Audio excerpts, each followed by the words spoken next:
नमस्कार दोस्तों, आप सभी का स्वागत है मेरे यूट्यूब चैनल पर। आज हम इस वीडियो में DSSP के एग्जाम में पूछे गए प्रीवियस ईयर क्वेश्चन पेपर को देखेंगे, जो कि असिस्टेंट टीचर प्राइमरी का है, जिसका एग्ज़ाम 25/3/2022 को हुआ था। फर्स्ट शिफ्ट का पेपर है और इसमें पूछे गए जनरल हिंदी के क्वेश्चन को हम इस वीडियो में देखेंगे। तो चलिए स्टार्ट करते हैं। पहला क्वेश्चन मुहावरे से पूछा गया है। मुहावरे का अर्थ क्या है? झेंप खाना मुहावरे का अर्थ क्या है? लजा जाना। ठीक है, option number A right answer है। नेक्स्ट क्वेश्चन देखते हैं। क्वेश्चन नंबर 2 है। इसमें आपसे पूछा गया है कि समूहवाचक संज्ञा ज्ञात कीजिए। तो समूहवाचक संज्ञा अच्छाई, अच्छाई समूहवाचक है? नहीं, अच्छाई भाववाचक संज्ञा है, तो ये नहीं होगा। गुलाब जातिवाचक संज्ञा है, गेहूँ परिमाणवाचक संज्ञा है।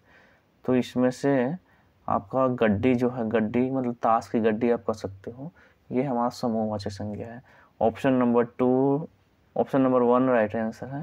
नेक्स्ट क्वेश्चन देखते हैं। क्वेश्चन नंबर 3, शुल्क शब्द युग्म का अर्थ पूछा गया है। तो इसमें शुल्क है, शुल्क मतलब फीस होता है, और शुक्ल मतलब उजला। Option number D right answer है। नेक्स्ट क्वेश्चन, क्वेश्चन नंबर 4, ये भी हमारा शब्द युग्म से ही है, और इसमें इंदु मतलब पूछा गया है। इंदु मतलब चंद्रमा, और इंदुर मतलब चूहा। Option number C right answer है। नेक्स्ट क्वेश्चन देखते हैं। इसमें आपसे पूछा गया है कि उस विकल्प का चयन करें, यह भी मुहावरे का अर्थ है। तो गज भर की छाती होना, मुहावरे का क्या अर्थ है? गज भर की छाती होना मतलब अत्यधिक गर्व का अनुभव होना।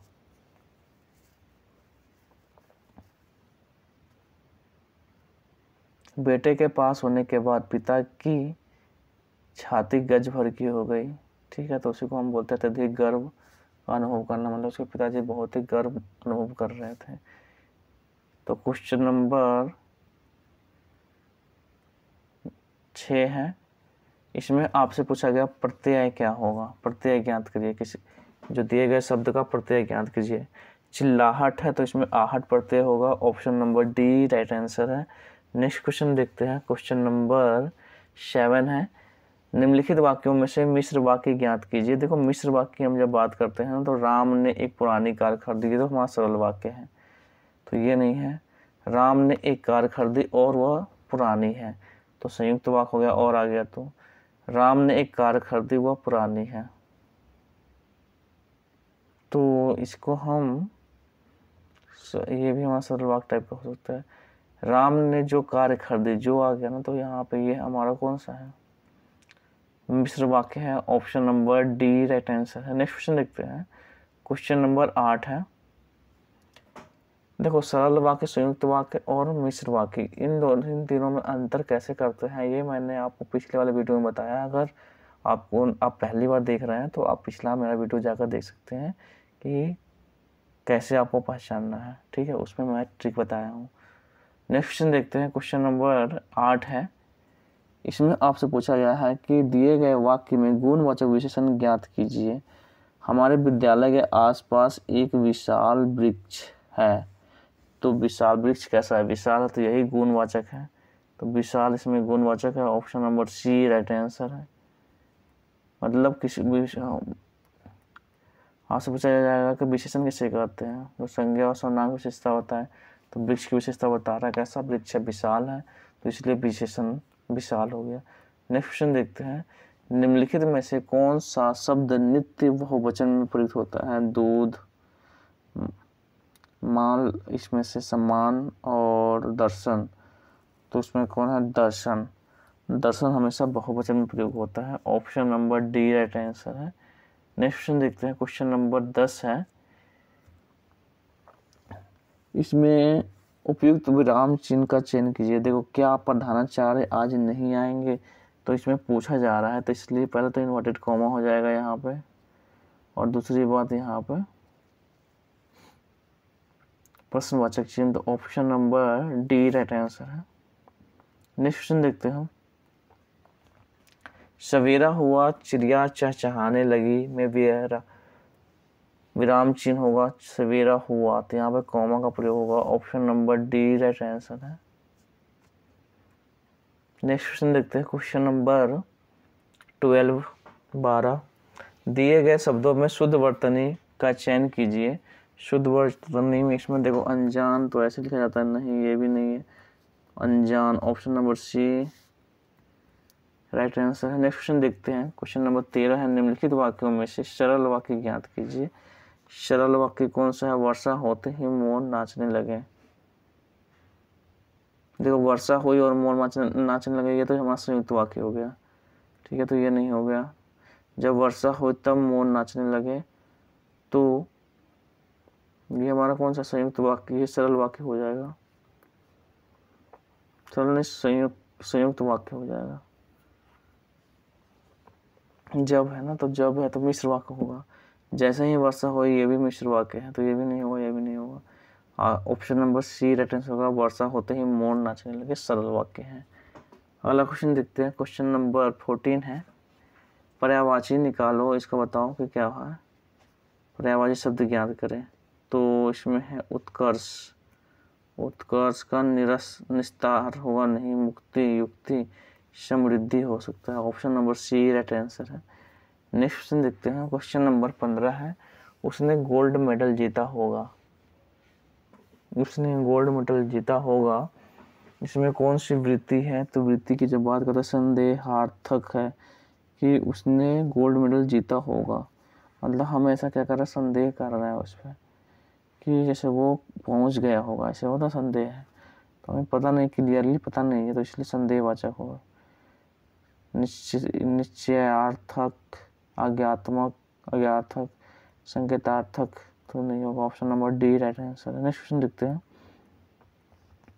कोई कॉम्प्रिहेंशन है, कॉम्प्रिहेंशन में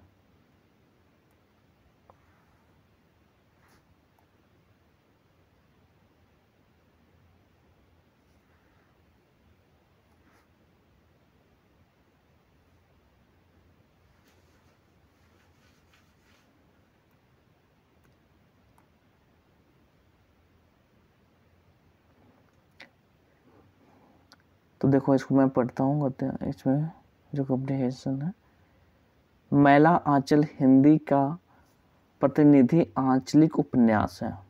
कौन है? मैला आंचल आंचलिक उपन्यास है, और इस कारण इसके कथ्य में प्राय वे सारी विशेषताएं मिलती हैं जो किसी भी आंचलिक उपन्यास में पाई जाती हैं। आंचलिक उपन्यास में जो परिवेश लिया जाता है वह समय और स्थान के जीवन के जितने पक्ष हो सकते हैं, उन पक्षों को के जितने चेहरे हो सकते हैं, वे सब उसमें पूरे विस्तार के साथ विद्यमान होते हैं। मैला आंचल भी ऐसे ही कथ्य को धारण करता है। मैला आंचल में मेरीगंज गांव की विस्तृत और समग्र कथा को इस प्रकार प्रस्तुत किया गया है कि मैला आंचल ही नायक बन गया। मैला आंचल ही एक नायक बन गया है। इस उपन्यास का उद्देश्य आंचल की समस्याओं को प्रकाशित करने का ही रहा है, हालांकि उद्देश्य रचना प्रक्रिया में घुला हुआ है। इसमें आंचल की सुंदरता और क्रूरता दोनों पर गहरा चित्रण किया गया है। इसमें जातिवाद, अफसरशाही, अवसरवादी, राजनीतिक मठों और आश्रमों का पाखंड भी दिखाया गया है। रेणु जी का मैला आंचल वस्तु और शिल्प दोनों स्तरों पर सबसे अलग है। इसमें एक नए शिल्प में ग्रामीण जीवन को दिखाया गया है। इसकी सबसे बड़ी विशेषता यह है कि इसका नायक कोई व्यक्ति नहीं, अपितु पूरा का पूरा आंचल ही इसका नायक है। दूसरी बात यह है कि मिथिलांचल की पृष्ठभूमि पर रचे इस उपन्यास में उस आंचल की भाषा विशेष का अधिक से अधिक प्रयोग किया गया है, और यह प्रयोग इतना सार्थक है कि वहाँ के लोगों की इच्छा, आकांक्षा, रीति रिवाज, पर्व त्योहार, सोच विचार की पूरी प्रामाणिकता के साथ पाठक के सामने उपस्थित करता है। रेणु का मेरीगंज गांव जीवंत रूप में हमारे सामने है, जिसमें वहाँ के लोगों की हंसी मजाक, प्रेम, घृणा, सौहार्द, वैमनस्य, ईर्ष्या, द्वेष, संवेदना, करुणा, संबंध, शोषण आदि को पूरे उतार चढ़ाव के साथ उकेरा गया है। इसमें जहाँ एक और नैतिकता के प्रति तिरस्कार का भाव है, वहीं दूसरी ओर नैतिकता के लिए छटपटाहट भी है। साथ ही परस्पर विरोधी मान्यताओं के बीच कहीं न कहीं जीवन के प्रति गहरी आस्था भी है। तो मैला आंचल उपन्यास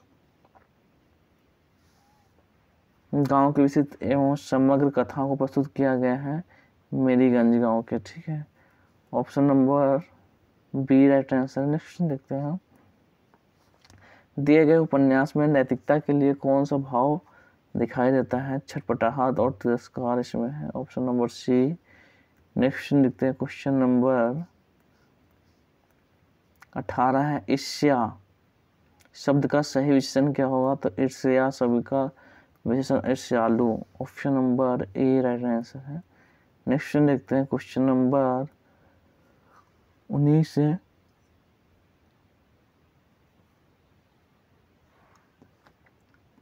यह उपन्यास किस पृष्ठभूमि पर रचा गया है? तो यह उपन्यास मिथिलांचल के पृष्ठभूमि पर रचा गया है। नेक्स्ट देखते हैं, क्वेश्चन नंबर 20 है, मैला आंचल उपन्यास का नायक कौन है? तो मैला आंचल उपन्यास का नायक आंचल है। Option number B right answer है। तो नायक आंचल है या रेणु है?